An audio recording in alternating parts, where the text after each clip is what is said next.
आज के इस वीडियो में हम बात करेंगे केंद्रीय रिजर्व पुलिस बल central reserve police force CRPF की न्यू रिक्रूटमेंट नोटिफिकेशन के ऑफलाइन फॉर्म फिलअप के बारे में। तो यहाँ पर फ्रेंड्स आप ऑफलाइन फॉर्म को कैसे फिल करेंगे, क्या क्या डिटेल्स आपको फिल करनी है, साथ में इसके जो एलिजिबिलिटी क्राइटेरिया है वो क्या रहेगा, मल्टीपल फॉर्म आप फिल कर सकते हैं या नहीं कर सकते हैं, एप्लीकेशन फीस क्या है और कैसे आपको इसको पे करना है, इस सभी के बारे में हम इस वीडियो में बात करेंगे। तो सबसे पहले फ्रेंड्स यहाँ पर मैं आपसे एक बात क्लियर कहूँगा कि आपको इस वैकेंसी से रिलेटेड कोई भी जानकारी चाहिए। आप कई बार ऐसे ऐसे सवाल पूछे जाते हैं कमेंट में जिसके जवाब हम पहले से ही या तो वीडियो में दे चुके हैं या फिर डिस्क्रिप्शन में आपको jobrasta.com के लिंक पर मैंने आपको सभी डिटेल जितना हो सकता है वो मैंने आपको प्रोवाइड पहले ही कर दिया है, चाहे वो नोटिफिकेशन है, चाहे इसकी ऑफिशियल वेबसाइट है या फिर जो भी एलिजिबिलिटी कंडीशंस हैं वो सभी डिटेल आपको पहले से ही प्रोवाइडेड होती हैं। आप वहाँ पर जाकर सभी डिटेल को चेक कर सकते हैं और वहाँ पर आपकी सभी क्वेश्चंस के जो आपके आंसर है वो भी आपको मिल जाते हैं।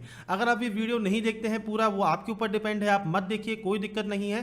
पर फ्रेंड्स ऐसे ऐसे सवाल पूछते हैं कि यहाँ पर आपकी जो उम्र है वो अगर मान लीजिए 18 से कम है या आपकी उम्र जो आपकी एलिजिबिलिटी कंप्लीट नहीं है तो आप अप्लाई कर सकते हैं, नहीं कर सकते हैं। तो मैं कोशिश करता हूँ सभी क्वेश्चंस के जवाब देने की, पर सभी क्वेश्चंस के यहाँ पर जो कमेंट्स के जो नोटिफिकेशन है वो यूट्यूब सेंड नहीं करता है, ये चीज़ भी आपको समझनी होगी। अब इसलिए मैंने आपको यहाँ पर सभी प्रॉब्लम को सॉल्व करते हुए डिस्क्रिप्शन में पहले से ही लिंक प्रोवाइड किया हुआ है, आप वहाँ पर जाकर डिटेल को चेक कीजिए, आपके सारे डाउट क्लियर हो जाएंगे। तो फ्रेंड्स यहाँ पर सबसे पहले मैं आपसे कहूँगा कि जो ये डेट है अप्लाई करने की वो 20/7/2020 है। तो आपको अभी ये फॉर्म फिल कर सेंड नहीं करना है, आपको तारीख का वेट करना है और 20 तारीख को ही चाहे आप इसको सेंड कर सकते हैं। फॉर्म को फिल करके कंप्लीट अपने पास रख लीजिए। क्लोजिंग डेट इसकी 31/8/2020 रहेगी और जो डेट ऑफ रिटर्न एग्जामिनेशन है वो 20/12/2020 रहेगा। अब मेल एंड फीमेल दोनों ही कैंडिडेट इसके लिए अप्लाई कर सकते हैं। किसी भी स्टेट के आप निवासी हैं आप इसमें आवेदन कर सकते हैं।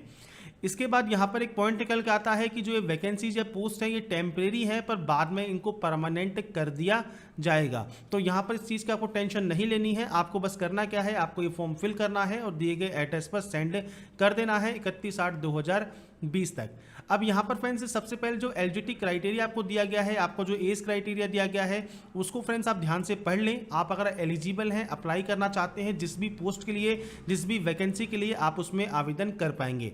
अब यहाँ पर सभी जो वैकेंसीज है या तो ग्रुप बी की वैकेंसी है जिसमें आपके CI SI की वैकेंसी मिल जाएगी आपको, या फिर आपके यहाँ पर ग्रुप सी की वैकेंसी की अगर बात करें तो वहाँ पर फ्रेंड्स आपके कुक की वैकेंसी है, स्टीवर्ड की वैकेंसी है, या फिर आपके जो भी फर्दर वैकेंसीज आपको यहाँ देखने को मिल रही हैं ये आपकी वैकेंसीज यहाँ रहेंगी। अब यहाँ पर जो भी आपसे मांगा है, चाहे एक्सपीरियंस है या फिर आपसे मिनिमम क्वालिफिकेशन है, ये आपकी कंप्लीट होनी चाहिए। और इसके बाद आपका जो एज क्राइटेरिया है, जो भी आपको डेट दी गई है इस डेट पर ही आपको काउंट करना होगा। अब अपर एज में फ्रेंड्स आपको छूट मिल जाएगी अगर आप रिजर्व कैंडिडेट हैं। अब ये डिटेल भी आपको नोटिफिकेशन में ही प्रोवाइडेड है और आप इसी डिटेल को नोटिफिकेशन में भी चेक कर सकते हैं। तो यहाँ पर फ्रेंड्स नोटिफिकेशन में पेज नंबर 8 पे आपको मिल जाएगा कि SC candidate, ST candidate, OBC candidate इनको कितनी कितनी अपर एज में छूट मिलती है। तो आप आराम से डिटेल को चेक यहाँ पर कर सकते हैं। अब इसके बाद बात करते हैं यहाँ पर इसके एप्लीकेशन फॉर्म के बारे में। तो फ्रेंड्स ये इसका एप्लीकेशन फॉर्म है जो कि है central reserve police force paramedical staff examination 2020 का। तो यहाँ पर फ्रेंड्स जो भी डिटेल आपको फिल करनी है वो ब्लॉक लेटर्स में आपको फिल करनी है, मतलब कैपिटल लेटर्स आपको यहाँ पर यूज करने हैं और आपको यहाँ पर आपकी जो पासपोर्ट साइज फोटोग्राफ है वो भी आपको यहाँ पर लगानी होगी। तो यहाँ पर फ्रेंड्स सबसे पहले मैं आपको बता देता हूँ कि क्या क्या डिटेल्स आपको यहाँ पर फिल करनी है। तो यहाँ पर फ्रेंड्स मैंने सैंपल के तौर पर यहाँ पर एक फॉर्म लिया है और इसमें यहाँ पर कोशिश की है इसको फिल करने की। आपको यहाँ पर ऐसे ही डिटेल को फिल करना है जैसे सबसे पहले है पोस्ट अप्लाइड फॉर। तो फ्रेंड्स आप जिस भी पोस्ट के लिए अप्लाई कर रहे हैं उस पोस्ट का नाम आपको यहाँ लिखना होगा। तो आप जैसे ही पोस्ट पर आएंगे और आपको स्टार्टिंग में जैसे मैंने आपको पोस्ट की डिटेल बताई है वो आपको इस सेक्शन में लिखना है। इसके बाद है एग्जामिनेशन सेंटर चॉइस। तो आपको फ्रेंड्स 2 एग्जाम सेंटर चॉइस करके यहाँ पर लिखने होंगे। अब एग्जामिनेशन सेंटर लिस्ट कहाँ मिलेगी आपको, या तो आप डिस्क्रिप्शन में जाइए या फिर फ्रेंड्स इसी नोटिफिकेशन के पेज नंबर फ्रेंड्स 13 पर आपको एग्जामिनेशन सेंटर की लिस्ट मिल जाएगी। तो आपको यहाँ 9 सेंटर दिए गए हैं, तो आप इनमें से कोई भी 2 सेंटर की जो आप अपने यहाँ पर चाहते हैं उसको आप सेलेक्ट कर सकते हैं और उसकी एंट्री आप यहाँ कर सकते हैं। इसके बाद फ्रेंड्स तीसरा ऑप्शन, चौथा ऑप्शन और पांचवा ऑप्शन ये फ्रेंड्स आपके नाम से रिलेटेड है, आपके फादर नेम और आपके मदर नेम से रिलेटेड है। तो आपका जो भी फादर नेम है, मदर नेम है, आपका नाम है वो आप यहाँ फिल करेंगे और यहाँ पर आपकी जो latest passport size colour photograph है वो आपको लगाना है इस बॉक्स के अंदर। इसके बाद आपका जो डेट ऑफ बर्थ है, जो भी आपकी डीओबी है वो आप यहाँ पर फिल करेंगे। आपका जेंडर मेल है या फीमेल है वो आप यहाँ दे सकते हैं। आपका मोबाइल नंबर जो भी है 10 डिजिट का, और आपकी जो मेल आईडी है वो आपको यहाँ फिल करनी है। अब ये ध्यान रखिएगा, जो भी मोबाइल नंबर और जो भी मेल आईडी आप यहाँ फिल करते हैं ये आपके एक्टिव होने चाहिए, क्योंकि फ्रेंड्स आगे की जो भी डिटेल्स होंगी वो आपको इन पर ही मिलेंगी। इसलिए फ्रेंड्स ध्यान रखिएगा, जैसा नोटिफिकेशन में भी कहा गया है, आपका मोबाइल नंबर और मेल आईडी बिल्कुल एक्टिव रहनी चाहिए जब तक कि ये प्रोसेस आपकी कंप्लीट नहीं होती है। आपकी कैटेगरी कौन सी है वो आप यहाँ पर आराम से लिख सकते हैं। आपका रिलीजन क्या है वो आप दे सकते हैं। अगर आप गवर्नमेंट एम्प्लॉई हैं तो यस या नो यहाँ पर आप कर देंगे। अगर आप यस करते हैं तो नेम ऑफ द एम्प्लॉयर, मतलब आप किस ऑर्गेनाइजेशन में है वो आप यहाँ पर जानकारी दे सकते हैं। आपका मैरिटल स्टेटस क्या है, आपकी नेशनलिटी क्या है, आपका स्टेट या यूटी डोमिसाइल कौन सा है वो आपको यहाँ बताना होगा। इसके बाद फ्रेंड्स यहाँ पर एक ऑप्शन है name of the particular area of region for claiming extended time. तो फ्रेंड्स यहाँ पर आपको एक्स्ट्रा टाइम चाहिए। कई बार छूट मिलती है कई एरियाज को, उनको हाइट में भी छूट मिलती है, कई जगह आपको यहाँ पर एक्स्ट्रा टाइम भी मिलता है। तो वो फ्रेंड्स कुछ जो रिलीजन है, कुछ एक्स्ट्रा स्टेट्स हैं या यूटीज़ हैं, जैसे मान लीजिए आपका जम्मू एंड कश्मीर हो गया, या फिर आपके कई अदर स्टेट्स हैं, उनमें ही अगर आप मान लीजिए पहाड़ी क्षेत्र से आते हैं, हिल एरिया से आते हैं, तो आप अपने हिल एरियाज की जानकारी यहाँ दे सकते हैं। इसके लिए आप नोटिफिकेशन को भी पढ़ सकते हैं। आपका अगर एरिया उसमें आता है तो उसकी जानकारी दीजिए, नहीं आता है, आप नॉर्मल एरियाज में आते हैं तो आप इसको ब्लैंक छोड़ सकते हैं। इसके बाद है आपका हाइट सेक्शन, आपका चेस्ट सेक्शन। तो chest section friends only male candidate के लिए एप्लीकेबल रहेगा। एक्सपेंडेड और अनएक्सपेंडेड, मतलब फुलाकर और बिना फुलाए कितना आपका चेस्ट है, आपकी हाइट क्या है वो आपको यहाँ एंटर करनी होगी। अब मिनिमम जो हाइट है वो आपको इसकी जो ऑफिशियल नोटिफिकेशन है उसमें आपको बताया गया है, जैसा आप यहाँ पर देख रहे होंगे। आपको फ्रेंड्स ये डिटेल यहाँ पर मिल जाएंगी पेज नंबर 11 पर। तो आपसे यहाँ पर जिस भी पोस्ट के लिए जितनी हाइट आपसे मांगी गई है वो आपको यहाँ फिल करनी है। अब यहाँ पर देखिए आपको जो एक्स्ट्रा रिलैक्सेशन है वो किस कैटेगरी को मिलेगा, उसके अकॉर्डिंग भी आप यहाँ पर जानकारी को चेक कर सकते हैं। इसके बाद फ्रेंड्स यहाँ पर फ्रेंड्स ये जानकारी फिल करने के बाद आपसे यहाँ पर आपको हाइट में रिलैक्सेशन चाहिए, एज में रिलैक्सेशन चाहिए, आप यस या नो कर सकते हैं, और किसकी वजह से चाहिए तो आप उसकी जानकारी यहाँ पर प्रोवाइड कर सकते हैं। इसके बाद अगर मान लीजिए आप एक्स सर्विसमैन हैं, आप यहाँ पर यस या नो कर सकते हैं और अपनी जानकारी यहाँ पर प्रोवाइड कर सकते हैं। पहला पेज कंप्लीट होने के बाद सेकेंड पेज है आपके एजुकेशन क्वालिफिकेशन का। आप जो भी पोस्ट आप फिल कर रहे हैं उसमें फ्रेंड्स जो भी आपसे मिनिमम एजुकेशन मांगी गई है वो तो आपको फिल करनी ही है। तो और उसके अलावा अगर आप यहाँ पर चाहें तो एक्स्ट्रा भी क्वालिफिकेशन दे सकते हैं। 10th 12th graduation post graduation, यहाँ पर आपको पासिंग ईयर, आपका स्कूल या कॉलेज का नाम, आपकी बोर्ड या यूनिवर्सिटी का नाम, आपका जो सीरियल नंबर है सर्टिफिकेट का वो आप दे सकते हैं।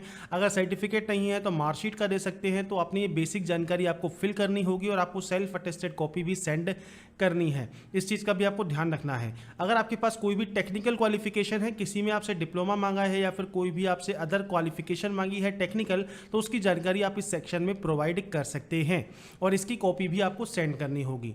इसके बाद आपका एड्रेस सेक्शन है, तो आपका कॉरेस्पॉन्डेंस और परमानेंट एड्रेस जो भी है वो आप यहाँ लिख देंगे। आपका आधार कार्ड नंबर है, अगर आपके पास अवेलेबल है आप 12 डिजिट का नंबर दे सकते हैं। आपके खिलाफ कोई भी क्रिमिनल केस है या फिर FIR है, अरेस्टेड हुए हैं आप पुलिस के द्वारा, कोई क्रिमिनल केस है, तो आप यहाँ पर यस या नो कर सकते हैं। इसके बाद यहाँ पर है 32वां ऑप्शन जो कि है आपके डिटेल ऑफ फीस का। तो यहाँ पर फ्रेंड्स आपको फीस की डिटेल देनी है। फीस आप सब देखिए दो माध्यम से दे सकते हैं, एक IPO या BD, मतलब बैंक ड्राफ्ट या फिर इंडियन पोस्टल ऑर्डर। आप पोस्ट ऑफिस में जाइए, पोस्ट ऑफिस पे जाकर पोस्टल ऑर्डर बनवा सकते हैं आप, या फिर आप किसी भी बैंक में जाइए, किसी भी बैंक का मतलब किसी भी नेशनलाइज बैंक में आप जाइए और वहाँ पर जाकर आप DD बनवा लीजिए और उस DD का जो नंबर है वो आपको देना है, या पोस्टल ऑर्डर का नंबर देना है, किस डेट पे आपने बनवाया है और किस अमाउंट का बनवाया है उसकी जानकारी आपको देनी होगी। अमाउंट कितने कितने का है तो पोस्ट वाइज है, अगर ग्रुप B के लिए भरते हैं तो 200 रुपये है, बाकी अदर पोस्ट के लिए 100 रुपये है। जिनको छूट यहाँ मिलती है फीस में वो इस ऑप्शन को ब्लैंक रहने देंगे, उनके लिए ऑप्शन नहीं है। तो यहाँ पर फ्रेंड्स नीचे आपको आना है, डिक्लेयर करने के लिए आपका यहाँ पर साइन आपको करना होगा और साइन करना ज़रूरी है, और ऐसे ही फोटो लगाना भी ज़रूरी है। तीसरा ऑप्शन डिक्लेरेशन का है, बस आपको यहाँ पर ये सभी डिटेल पढ़ लेनी है और नीचे आके आपको आपका नाम लिखना है, आपका फादर नेम लिखना है, आपका एज लिखना है, आपका एड्रेस लिखना है, और ये लिखने के बाद नीचे आपको प्लेस एंड डेट लिखना है और सिग्नेचर करना है। और इसके बारे तीनों पेज का आपको प्रिंट लेना है, और प्रिंट लेने के बाद या फिर आपका जो प्रिंट तो ऑटोमेटिक होगा ही आपके पास, जब भी आप इसको फॉर्म को फिल कर लेंगे एक एनवेलप लेना है। एनवेलप में फ्रेंड्स आपको ऊपर की तरफ एड्रेस लिखना है, आपका खुद का कॉरेस्पॉन्डेंस एड्रेस। जैसा कि फ्रेंड्स फ्रेंड्स आप यहाँ पर पेज नंबर 14 पर देख रहे होंगे और उस एनवेलप पर आपको एक चीज़ और लिखनी होगी जिसमें आप लिखेंगे central reserve police force paramedical staff examination 2020, क्योंकि टॉप पर आपको लिखना है एनवेलप में आपका कॉरेस्पॉन्डेंस एड्रेस लिखना है और उस पर स्टाम्प लगाना है। स्टाम्प कौन सा? जब आप डाक विभाग पर जाएंगे, पोस्ट ऑफिस जाएंगे, वहां पर आप कहेंगे कि हमको इस एड्रेस पर इसको सेंड करना है, क्योंकि आप एड्रेस लिखेंगे जिस एड्रेस पर आप सेंड करेंगे तो आपको उस एड्रेस के हिसाब से जो भी स्टाम्प बताते हैं जितने भी रुपए का, वो आपको टिकट चुपकानी है और उसके बाद दिए गए एड्रेस पर आपको सेंड कर देना है। आप बाई हैंड या आप नॉर्मल डाक के द्वारा जैसे भी सेंड करना चाहें कर सकते हैं। आपको यहाँ पर ये डेट दी गई है और साथ में यहाँ पर 31 तारीख भी आपको देखने को मिल जाती है। आप आराम से इस फॉर्म को फिल कीजिए और दिए गए एड्रेस पर सेंड कर दीजिए। लास्ट डेट फिर ध्यान रखिएगा 31/8/2020 है। अगर आप यहाँ पर इन स्टेट से आते हैं जो कि आपको यहाँ पर दिया गया है, जिसमें आप पोस्ट स्पीड पोस्ट के थ्रू सेंड करेंगे, तो आपको 4/9/2020 तक आप इसमें सेंड कर सकते हैं। आपको एक्स्ट्रा जो टाइम चाहिए होता है वो फ्रेंड्स इसी का चाहिए होता है कि आप इस स्टेट से आए हैं और आपको एक्स्ट्रा टाइम यहाँ पर दिया जाए, तो आपको 4/9/2020 तक यहाँ पर एक्स्ट्रा टाइम के लिए जो समय है वो आपको मिल जाएगा। तो ये फ्रेंड्स आप यहाँ पर देख सकते हैं। और इसके बाद फ्रेंड्स आपको यहाँ पर जो मेन पॉइंट है वो क्या है कि आप केवल एक पोस्ट के लिए ही अप्लाई कीजिए एक बार में ही। अगर आप मल्टीपल फॉर्म फिल करते हैं तो फ्रेंड्स आपके जो फॉर्म है वो रिजेक्ट कर दिए जाएंगे, क्योंकि इनका जो एग्जाम है वो सेम डेट पर सभी पोस्ट के लिए होगा। तो इसलिए आपको सिर्फ एक ही पोस्ट के लिए एक ही फॉर्म को फिल करना है, चाहे आप जिस भी पोस्ट के लिए अप्लाई करना चाहें। अब यहाँ पर फ्रेंड्स जो भी डिटेल्स हैं मैंने आपको यहाँ पर प्रोवाइड कर दी है, क्या क्या आपको फॉर्म में फिल करना है उसकी जानकारी मैंने आपको प्रोवाइड कर दी है। और यहाँ पर एलिजिबिलिटी क्राइटेरिया के बारे में हम बात पहले ही कर चुके हैं, आप डिस्क्रिप्शन में जाकर डिटेल को चेक कर सकते हैं। अगर आपको वीडियो पसंद आया है तो लाइक, सब्सक्राइब एंड शेयर जरूर कीजिएगा और ऐसे ही बने रहिए हमारे साथ, देखते रहिए हमारा यूट्यूब चैनल एंडलास। Thanks for watching.